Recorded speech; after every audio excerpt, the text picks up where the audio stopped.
कराची में तफ्तीशी निज़ाम पर सवालिया निशान। कम तजुर्बा कार पुलिस अफसरान की तैनाती से मुकदमात अदालतों में कमज़ोर पड़ने लगे हैं। पुलिस ट्रेनरों advocate high court Arvind Prasad, member Sindh bar council का ये कहना है कि मौसर तफ्तीश और इंसाफ की फराहमी के लिए पुलिस की पेशेवराना तरबियत और निज़ाम में मज़ीद बेहतरी नागुज़ीर है। मज़ीद तफसीलात जानेंगे नुमाइंदा आसिफ अंसारी से, जो इस वक्त वहाँ मौजूद हैं। आसिफ, बताइएगा।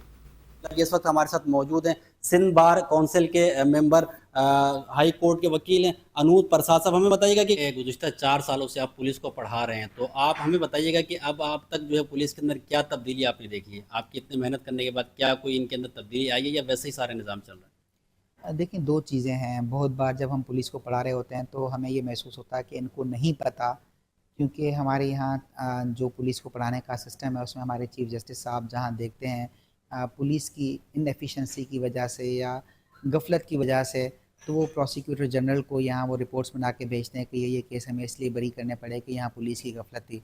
और फिर प्रोसिक्यूटर जनरल जो है वो आईजी साहब से बात करके हम टू दी पॉइंट उन दोस्तों को ये पढ़ाते हैं कि देखें ये केस यहाँ इस वजह से बरी हुआ कि आपकी गफलत थी, ये था वो था।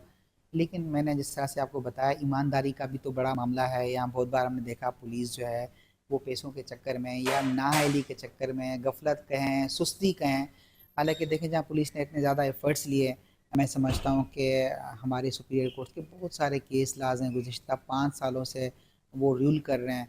तो एक इन्वेस्टिगेशन ऑफिसर कम से कम इतना पता होना चाहिए, और पता होगा भी कि उसका फॉरेंसिक कराना है, लेकिन वो टाइमली चीज़ों को प्रॉपर तरीके से नहीं करते। मेंबर सिंध काउंसिल अनूद प्रसाद साहब हमारे साथ मौजूद थे। इनका कहना है कि पुलिस को जो है हम पढ़ाते हैं और कोशिश यही करते हैं कि वो केस को जो है मौसर तरीके से चलाएं, लेकिन कहीं कहीं जो गफलत नज़र आती है पुलिस की, जिसकी वजह से मुल्ज़िमान को जो है फ़ायदा हासिल हो जाता है।